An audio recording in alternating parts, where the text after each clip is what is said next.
Thanks, Jack. Scott Hartman is in for John Hart tonight. He's going to catch us up on all the latest sports stuff in our area, Scott. Now I'm going to do my best. We'll start off with a stop in Clemson, where the Tigers are trying to put the pieces to the puzzle in place and get this year's edition ready for the season.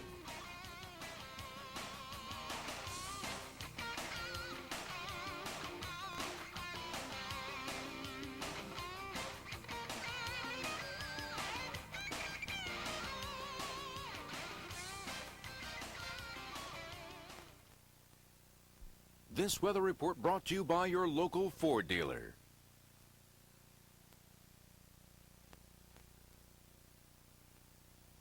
I just want to celebrate. It's the Ford Authorized Clearance. Get 0.9% financing plus $500 cash back on the 99 Explorer.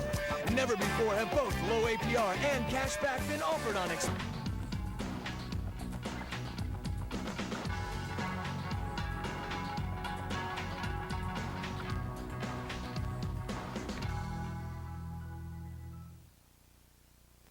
John Hart has the night off, but Scott Hartman is in for sports tonight. He's got an update on the Clemson Tigers for us, Scott. Yeah, you know, last year was there were a lot of problems up in Clemson, and besides just a losing record, they also had problems off the field. Let's hope they can get a little bit of that turned around. The past year is definitely one the Clemson Tigers are trying to forget.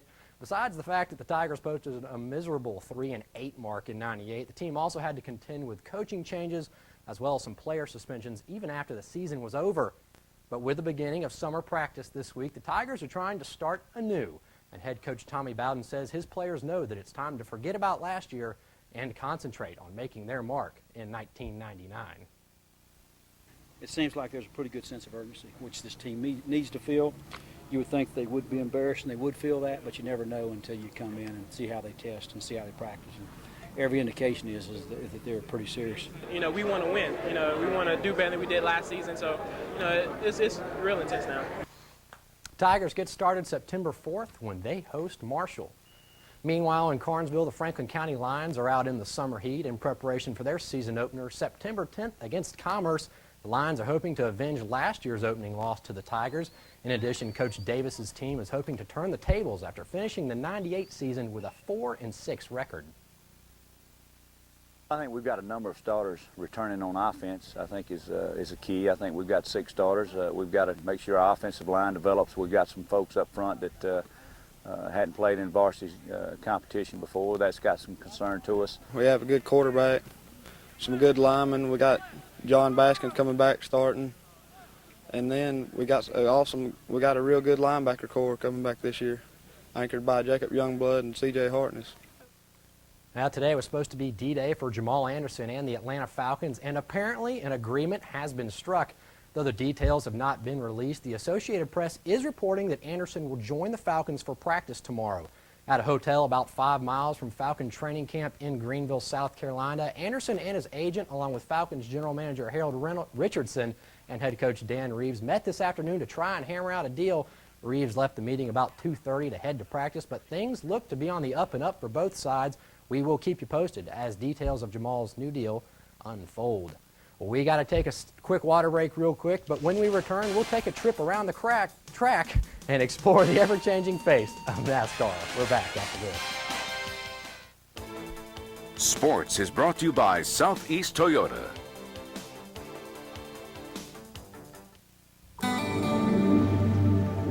At 706-886-0032 or dial star 32 on your cellular phone, courtesy of Bell South Mobility.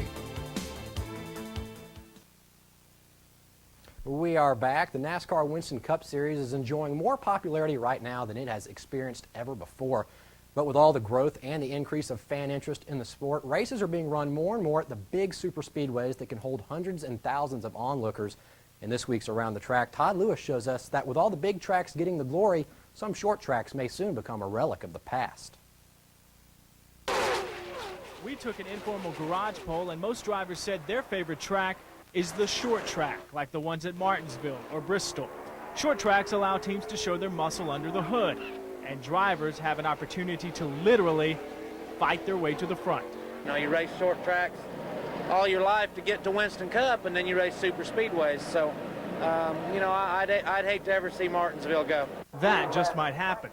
bigger and better tracks are being built across the country, those bigger tracks might squeeze out some short track stops. That's just, growth. If you have a half-mile racetrack and you can only seat 70,000 people, or if you have a mile-and-a-half racetrack and you can seat 200,000 people, you're most likely going to go to the 200,000 seats. Tracks are being planned for Chicago and Kansas City, but drivers want an owner to build a track much like the one here in Richmond, one that is fun to drive, one that is also short, but more importantly, one that is fan-friendly. I think someone needs to build a state-of-the-art half or 5/8 mile racetrack. Let's put in double-tier grandstands like a ball stadium is. Let's really do it right. It might be tough for short tracks to survive on the Winston Cup circuit, so if you get a chance, head to a track like Martinsville before it's too late. I'm Todd Lewis, Around the Track. And two really quick notes. Braves taking on the Astros tonight at Turner Field, trying to keep their slim lead on the Mets in the NL East. Also, right close to here in Toccoa, the Senior League Southern Regional Championship, Mint Hill, North Carolina, taking on Eagleton, Tennessee in the championship game, and a chance to go to the Little League World Series. That's great. Yeah, it is. That's big. Yep. Thank you, Scott. All right. That's the news in Northeast Georgia. Thanks for watching. The CBS Evening News with Dan Rather is next. We'll be back tonight at 11 o'clock. Have a good evening.